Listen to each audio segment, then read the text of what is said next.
Assistant Secretary General, President of the Permanent Council, members of the Council of the Lecture, and Your Excellencies, friends, ladies and gentlemen. It's a real personal pleasure for me to have an opportunity to participate in this important lecture series. As has been mentioned, I come from New Zealand, a small but proud country that is part of Oceania. And while we feel very near to the Americas in one respect, simply a large ocean divides us, we do share a part of the world and many issues in common. And so both as a citizen of that region, but also as a former leader of a democratic country, it's my privilege to come and speak to this group, the Organization of American States Today. I also come, of course, as a member of the Club of Madrid. The Club of Madrid is a group of former leaders. It's an independent organization dedicated to strengthening democratic values and leadership around the world by drawing on the experience and the resources of its members. There are more than 70 of us who have led democracies as either heads of state or heads of government from 50 countries, and we contribute our time and our experience and our knowledge to this mission. 23 of the members of the Club of Madrid are OAS members, and another 36 of our members are also OAS observers from observer countries. Ladies and gentlemen, as Prime Minister of New Zealand, I'm also an active member of the club, and I co-chair this project that we call Shared Societies. And it's that idea that I want to share with you briefly this afternoon. Leadership, action, is required if we are to achieve social cohesion.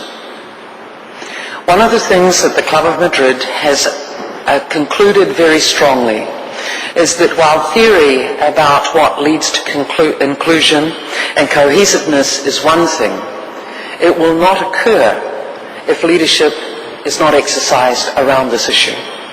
So it's a matter where non-discrimination and tolerance within society needs to be held keenly. There needs to be a respect for diversity, for equality and opportunity. There needs to be solidarity, but also security and participation of all people who have a sense of disadvantage or vulnerability. In the Club of Madrid, we revere a society that is easy with itself and its own diversity, and its members' culture and religion and ethnic and tribal identities, that recognises the values of these identities and their interdependence and strengths, working creatively with each other and with the wider global community to solve common problems and to promote respect for human dignity in order to release human potential.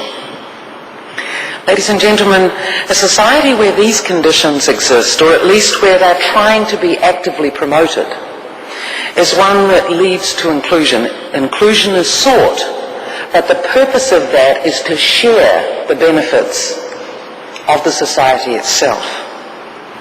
The reoccurring theme that members of the Club of Madrid encounter when we visit existing leaders, those who are currently charged with leading their nations, is this question of how do you get that sense of cohesion?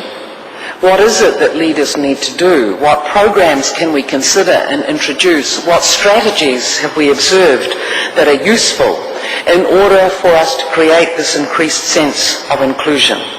And so it was the request of existing leaders that led the Club de Madrid to embrace this topic, as difficult as it is, and to undertake a program over the last 2 years to try and see what we could make of it. We've studied many countries, but this afternoon I want to briefly touch on my own experience as a New Zealander and be very honest with you in terms of our experience in demonstrating why we need to face up to this topic. As many of you may know, New Zealand is a small island state. We have, of course, our indigenous people, and there are many of us, including myself, who have come in one of the many waves of migrant groups who are our broader population. The Maori people call us Pākehā, the others. But as a society, we now have our indigenous people and the broad and rich and deep group of people who make up the New Zealand today. And we have, over time, tried to address the issues of difference so that we have a sense of commonality. But our story is not an ideal one. Those of you who know our history will know that the Maori people were dominant in terms of the land and resources at the time of the European population arriving in and around the early part of the 1800s. At that time, Maori were well established as traders, and they also were well established as land users. History now records that after quite a deal of conflict, a treaty was signed in 1840, and it promised three things. It promised the establishment of government which would preside over us all, Maori and Pākehā alike. It also promised that Maori would have unfettered access to their land and resources. And thirdly, it guaranteed Maori equality. Our history now records that at least two of those elements of the treaty were not honoured. Many of Maori's land and resources were either confiscated or one way or another overtaken. On issues of equality, it's a matter of debate, but frankly our history illustrates that there were some things done well, but some things for which at least I and my generation cannot genuinely be proud. That whole period through the 1800s makes an interesting read for those of you who are interested in history. In the 1900s, there were genuine attempts to try and begin to redress some of the wrongs of land confiscation and the disenfranchisement of the Maori Wars that had happened earlier.